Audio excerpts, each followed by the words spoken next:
when you have these like hot seats, or whether you're have your one-on-ones, what are you seeing from uh I guess a common denominator between whether it's successful practices or practices that are in infancy stages or in the growth phase, or yeah, what are some commonalities you're seeing? Yeah, that's an awesome question. I'm gonna mirror that right back to you when I'm done. But one of the things that I've seen, and I've been in business now for, let's see, this is my 24th year as a business owner.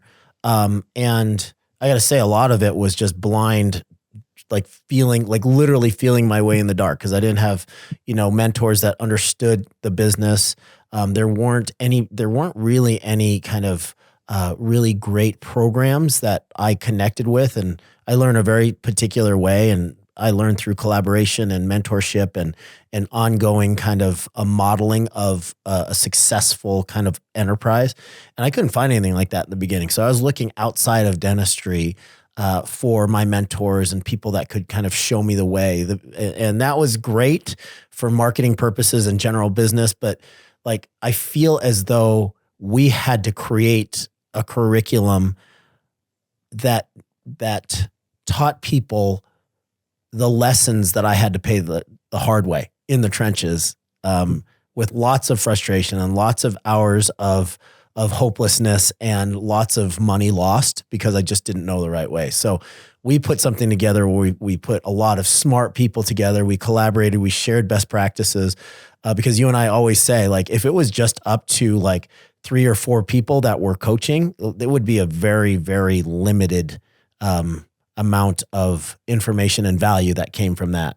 And that's what a lot of consulting groups do. They have one guy that stands on top of the mountaintop and says, do it this way because it's my philosophy or my theory, or I had 1 or 5 or 10 dental practices. But I mean, that is not a great way to learn. And there's absolutely more effective ways to accelerate your progress.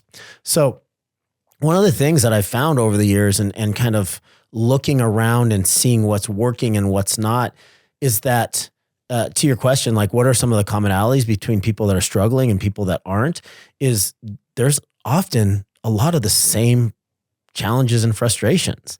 Like, people, human resources, leadership and culture almost always floats to the top as like a common frustration from some of the best operators and some of the people that have never gotten coaching or consulting before.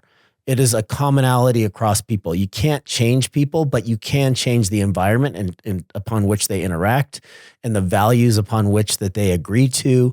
And so that's probably the number one commonality, is that everybody struggles with humans, right? So the tighter you can make your organization, the more you can embody the core values that you're teaching and you want your entire organization to run with, the better you're going to be at retaining people and getting them to respect one another and treat one another the right way.